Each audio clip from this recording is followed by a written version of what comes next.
Hi there, this is Ranjit and I have the LG Q6 with me, and in this video we'll be doing the full review for this device. And this is sort of a peculiar device because I used it with my primary SIM for the first 3 days, then I gave up on it. I removed my primary SIM because I simply couldn't use this device. I'll talk about why, and then I used it with my other SIM, that is the Geo SIM, and I'll divide this review between the pros and cons, what I liked about this device and what are the things I did not like about this device, so that you can make an informed decision if this device is right for you or not. But before that, here are the specs for the LG Q6, and as you can see, it is powered by the Snapdragon 435 chipset. It has a 5.5-inch screen but isn't the new aspect ratio, that is 18:9, and other specs are here on the screen. Do note that this phone does not have any fingerprint scanner.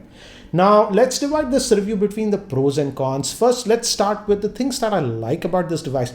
And the first thing that you will notice immediately with this device is the screen aspect ratio. It's very different. Though it's having that 5.5-inch screen, it's in the 18:9 aspect ratio. Hence, it's not very wide, even though it's having a 5.5-inch screen. For example, this is the Nokia 6. This is also having a 5.5-inch screen. And as you can see, it's so wide compared to this one. So definitely this is much more comfortable to hold in the hand, and also in terms of looks, this looks a lot more sleeker.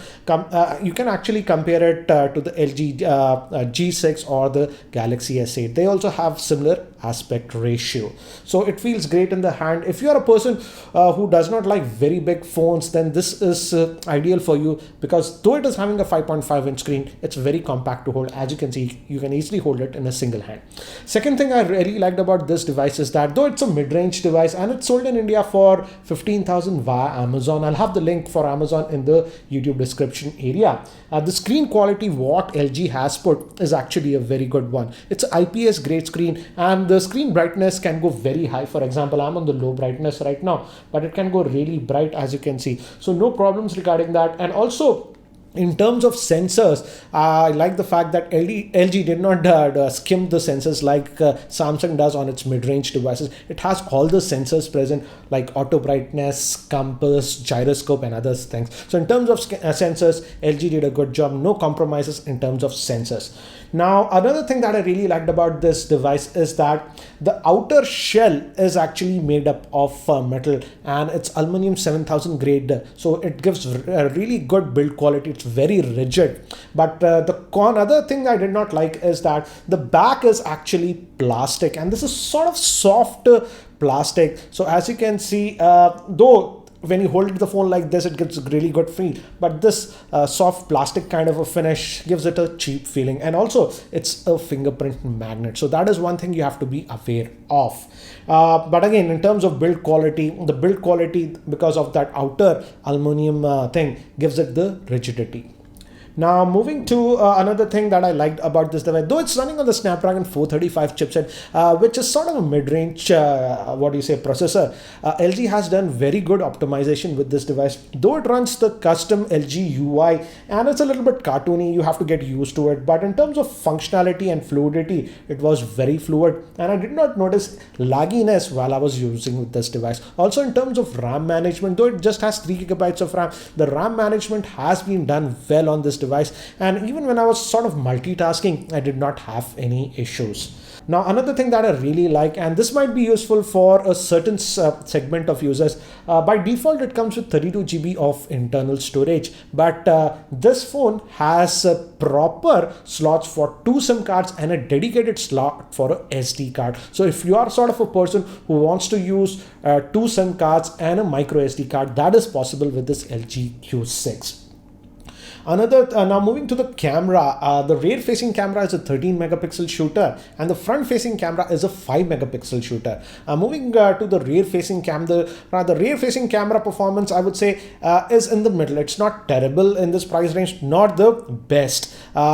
in terms of color accuracy with the rear facing camera, the color accuracy was not that great. In fact, I did a comparison with the Nokia 6. I'll have the link for that video. You can check out that. In terms of color accuracy, I didn't like what the Q6 did with the rear facing camera. But in terms of dynamic range, the dynamic range was actually really good. But one place where I didn't expect this is regarding the front facing camera. The front facing camera, though it's just a 5 megapixel shooter, does really well in this price range. And I would say one of the best front facing camera in this price segment. Also, I really like the fact that the front facing camera, you have the option of going wide vision. So that is also really good. And it can be useful when you have group selfies or a lot of people moving around, or even if you do vlogging with a couple of video people, you can just move to the wide vision. That way you can get a lot more footage. So I really like the performance of the front facing camera, but the rear facing camera, I would say, sits in the middle. Nothing great, not bad.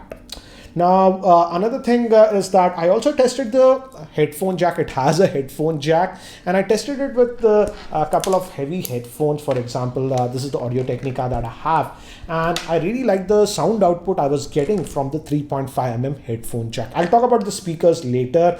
Speakers was not that great, but if you listen to a lot of music via the headphones, the audio output via the headphone jack was actually good on this device. Again, as I've already mentioned, it has all the sensors like compass, gyroscopes, and other stuff. And I also tested it with YouTube 360 degrees videos, and they worked fine with this device. Another thing I liked about this device is that just yesterday I got this, just about 2 days ago I got this update, and looks like LG is updating this device, and now it's running on the August 2017 Android security update. So it's nice to see that you are getting almost the latest Android updates on this device. And by the way, it's running on the Android Nougat 7.1.1. I also did some gaming with this device. For example, I ran Asphalt Extreme, and as you can see, it ran the game fine without any issues. I did not notice any lagginess while I was using the device. But one thing is that with extended gaming, yes, the handset gets slightly warm at the back. So these were the good things that I liked about the LG Q6. But now let's move to the things that really annoyed me, and these are the cons with the LG Q6. And the first thing I noticed is that as this phone does not have any fingerprint scanner, so you have to rely on the face unlocking feature. And I would say in practical usage, the face unlocking feature simply does not work all the time. For example, if the lighting is not that great, or in evenings or at night, it simply does not work. So it's not a foolproof solution. So you have to always rely on that pin unlocking to unlock the phone. And I feel LG did a really, cost cutting by removing the fingerprint scanner. So that is one of the biggest faults that I have with this phone, because practically, guys, the face unlocking feature is not 100% foolproof. And in many of the circumstances, when the lighting is not that great, or in the evenings or night, it simply will not work. Also, I do not like the fact that this device does not have any LED notification light. So again, you have to unlock the device to know the notification. So you have to put the pin. And practically, guys, you won't notice this, but daily we unlock our device more than 100 to 150 times. So it can get very tedious. Also, moving to the battery life, it has a 3000 milliamp hour battery, and the battery is sealed inside. And in terms of battery life, again, the battery life that I was getting is strictly average, nothing that great. In terms of screen on time, I was hovering anywhere between 3 hours 15 minutes of screen time to around 3 hours 45 minutes. So if we talk, yes, it will last for a typical working day if you are sort of an average user to not a heavy user. But if you're sort of a heavy user, yes, you might have to top it up. And again, if we compare the battery life with many of the other Android phones in this price segment, then I would say the battery life is not that great on this LG Q6. Also, one thing that I noticed with this LG Q6 is that with just casual usage, it's fine. I'm trying to unlock with the face unlock. As I told you, it simply does not work all the time. You have to manually enter the pin. And moving to this thing, this is important. Again, with normal usage, it does not get warm. But again, if you're sort of a moderate to mid-level user, where you'll be using one app, multitasking and stuff and all those things. In terms of multitasking and RAM management, I did not have an issue. But I noticed that if you stress this device, this back portion will get a bit warm, which was surprising because I've tested a lot of other smartphones with Snapdragon 430 and 435 chipset, and they simply do not get this hot like the LG Q6. It's not becoming too hot that it's uncomfortable or unusable, but definitely this area is getting quite warm, which can be annoying to a few people. And moving to the speaker, it has a single speaker here at the back. It's adequately loud, but again it is very shrill and tinny. So in terms of what a speaker loudness, it's not a problem, but the clarity is simply not there in the speaker, and it sounds very tinny. I could also take speaker phone calls with this, but again the voice that I was getting was a little bit shrill to my liking. So these were the things that I did not like with this LG Q6. So definitely, as you can see, it's a okay device. In terms of looks, I really like the look and that new form factor that LG is doing with this one. That is the 18:9 screen aspect ratio. It looks really cool and premium because of that.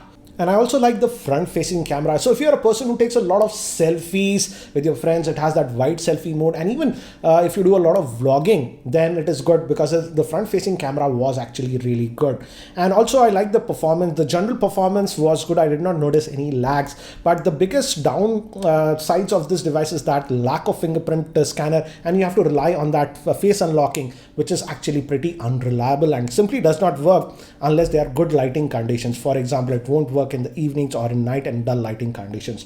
And also that slight heating might be a issue for some users. It does not get uncomfortably hot, but yes, definitely if you are stressing the device, multitasking and stuff, the back area can get pretty warm. Also, I do not like the fact that it does not have any physical LED notification light. And lastly, the battery life is sort of average. So I would say this is a mixed reaction that I have with this device.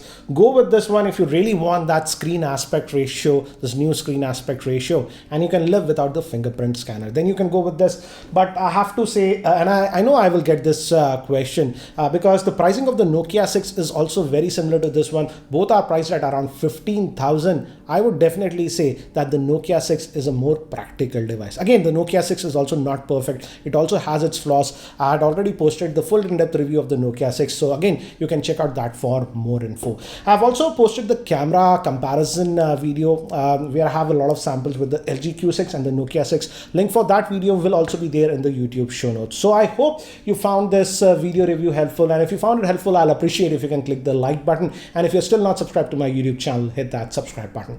Thanks for watching. This is Ranjit, and I hope to see you in my next video.